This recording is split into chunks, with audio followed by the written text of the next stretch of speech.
Medeniyet günlerinin çiğaklarını Türkmenistan'ın vekiliyeti bilen Japonya'nın Nippon kanatının başlığı Yosei Sasakawa'nın şeylikem onun işgallerinin arasında duşuk geçirildi.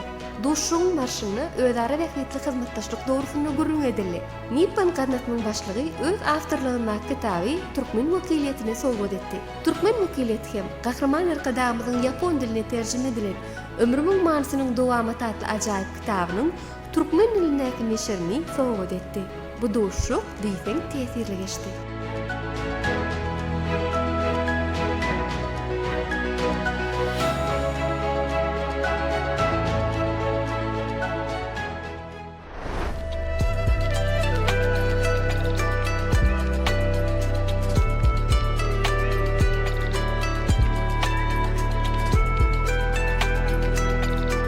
Japonya'da geçirilen Türkmenistan'ın medeniyet günlerinin çiğaklarını bize gödül Tokyo bilen tanışmağa hem giyimin küçülük dürüdülü.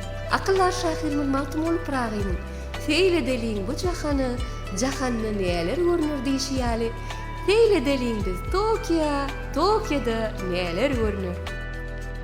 Beyik binaları, temil köçölörü, neferlerinin köplüğü, daşarda kaynap coşayan yaşayışı bilen Tokyo göğünün ötörüye. Emma avtobusun için onun ömötürüye.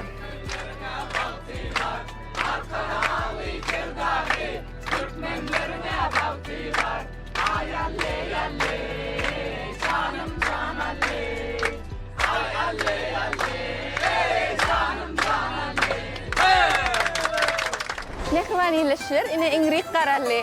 Şeyle de olsa, Tokyo'nun gıdgalanma durmuşu, şovkunlu durmuşu, ulu coşkun bilen devam ediyor.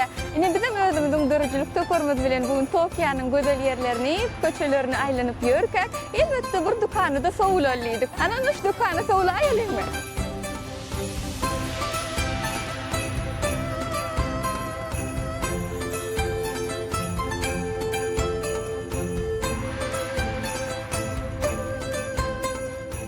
Gelin çağlar dükkanına da aylanıp görelim. Bilelikte Japon çağlar için nekili şertler dörüdürlüke. Bu dükkanı biz özümüzü paytahtımızın altın asır Suda merkezinde yerliydik. Sebäbi bu yerde mehriban vatanımızın arası pamağından önümler ýaly tekstil önümleri agdyklyk edýär. Yörüte çağlı vaatlarını saylamak için gelipdirler.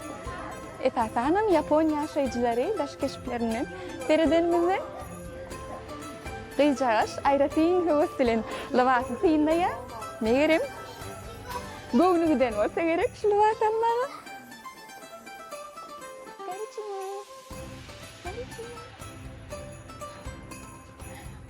Elbette, bu yerde de bizim Suda dükkanımızda ýaly gözüň hem goňuň dokundurýan haritler sanardan köp. Emma operatorymyz biz daşardaky şu ölüňi durmuş suraty düşürmek üçin howlukdurýar. Ýoksa biz gyýlara galsa dükkanyň wagty bilen çykmarys.